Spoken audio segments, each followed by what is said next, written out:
When all those shops, restaurants, libraries, and schools closed, so did their bathrooms, leaving fewer places for Seattle's homeless or anyone else to use the toilet or just wash their hands. The city recently deployed these hygiene stations at 6 locations.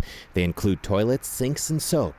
That's in addition to several city-owned public restrooms, which remain open. We are overwhelmed with people who want showers, laundry. We provide, free laundry as well as restroom use. Sharon Lee is executive director of the Low Income Housing Institute, which runs 3 urban rest stops where people can bathe, wash their clothes, and stock up on toiletries. Due to social distancing limits, they're not able to serve as many people as they did before the coronavirus outbreak.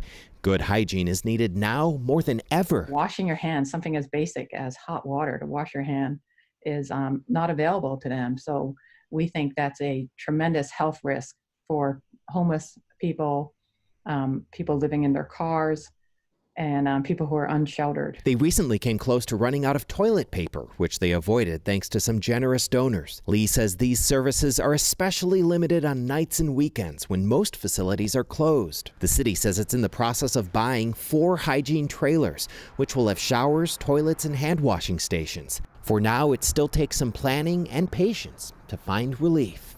Ted Land, King 5 News.